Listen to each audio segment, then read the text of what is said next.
একটা দল জাতির সাথে দিনের আলোর সামনে প্রতারণা করলো। নতুন সরকার গঠন হওয়ার পরে আগে যারা 20 টাকা নিত তারা এখন 200 টাকা নেয় এবং তারা বলে যে 17 বছর প্লাস আরো 1.5 বছর 18.5 বছর অভুক্ত থেকে এখন তাদের মানে আরো বেশি লাগবে আর কি। এটা খুবই দুঃখজনক। আমরা বারবার শুনেছি বিএনপির পক্ষ থেকে তারা নির্বাচনের আগে বলেছে যে নির্বাচনের পরে সব ঠিক হয়ে যাবে। তো নির্বাচনের পরে 20 টাকার চাঁদা এখন 200 টাকা হয়ে গেছে। আমার দেশের মানুষকে আরো বেশি এখন ভোগান্তির শিকার হতে হচ্ছে। যেই মানুষটা 300 টাকা 400 টাকা ইনকামই করে, 500 টাকা ইনকাম করে দিন আনে দিন খায়, তার পরিবারে 4-5 জন সদস্য, তাদেরকে তাদের চিকিৎসা শিক্ষা তাদের ভরণ পোষণ করতে হয়। তার থেকে যদি তার এই কষ্টের আয়ের 200 টাকা 300 টাকা 500 টাকা চাঁদাবাজি করে নিয়ে যায়, তাহলে এই আসলে খুবই দুঃখজনক এটা। এবং একটি দল কতটা দেউলিয়া হলে তাদের নেতাকর্মীদেরকে পুরোপুরি চাঁদাবাজির ইকোসিস্টেমের উপরে তাদেরকে বসবাস করতে হচ্ছে, তাদের জীবিকা নির্বাহ হচ্ছে জনগণ থেকে চাঁদা নিয়ে।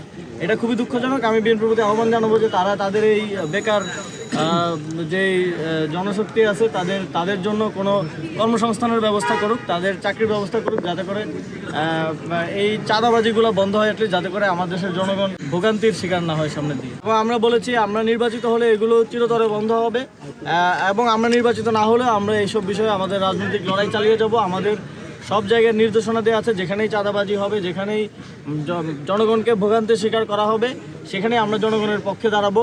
বাংলাদেশের নির্বাচন হয়েছে, সেই নির্বাচনে তো প্রায় 40% ভোট জনগণ এই আমাদেরকেও ভোট দিয়েছে। সুতরাং সরকারে না গেলেও ক্ষমতায় না গেলেও আমাদের দায়িত্ব এটা যে তাদের সুখ দুঃখের খোঁজ খবর রাখা, তাদের যে কোনো ধরনের ভোগান্তির জায়গা থেকে আমাদের জায়গা থেকে সামাজিকভাবে হলেও রাজনৈতিকভাবে হলেও সেটার দায়িত্ব গ্রহণ করা।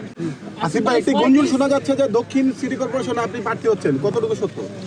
এ বিষয়ে এখনো আমাদের দলীয় চূড়ান্ত সিদ্ধান্ত হয় নাই, কিন্তু আপনারা তো জানেন যে নির্বাচনের যেই পরিস্থিতি আমরা দেখেছি, 12 ফেব্রুয়ারি জনগণ এসে ভোট দিয়েছে একটা কেন্দ্রের সামনে। আপনারাও কাভার করেছেন, আপনারা দেখেছেন যে যারা ভোট দিয়ে বেরোচ্ছে সবাই শাপলাগুলির কথা বললেও গণনার সময় দেখা যায় যে সেখানে ধানের শেষ জিতে গেছে বা কাছাকাছি চলে এসেছে। এই সিস্টেমের এই পরিবর্তনগুলো প্রয়োজন। আমরা ভেবেছিলাম সেটা জুলাই সনদের বাস্তবায়নের মধ্য দিয়ে হবে, সেটাও আমরা দেখলাম যে একটা দল জাতির সাথে দিনের আলোর সামনে প্রতারণা করলো এবং তারা শপথ নিল না সংবিধান সংস্কার পরিষদের। আমরা আমাদের জায়গা থেকে জনগণের ভোটাধিকার নিশ্চিত করা, জনগণের রায় প্রতিষ্ঠা করার জন্য কাজ করব। কেউ নির্বাচন করতে পারে, তবে আমার জানা মতে ওনাদের দলে অনেক বঞ্চিত নেতারা আছেন। তো একজনই যদি সব কিছু করেন তাহলে আসলে বাকিরা কি করবেন?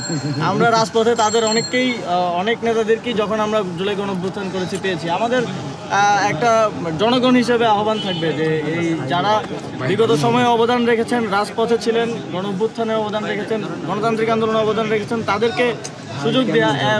ঘুরে ফিরে একই ব্যক্তিকে তো মানুষও দেখতে পছন্দ করে।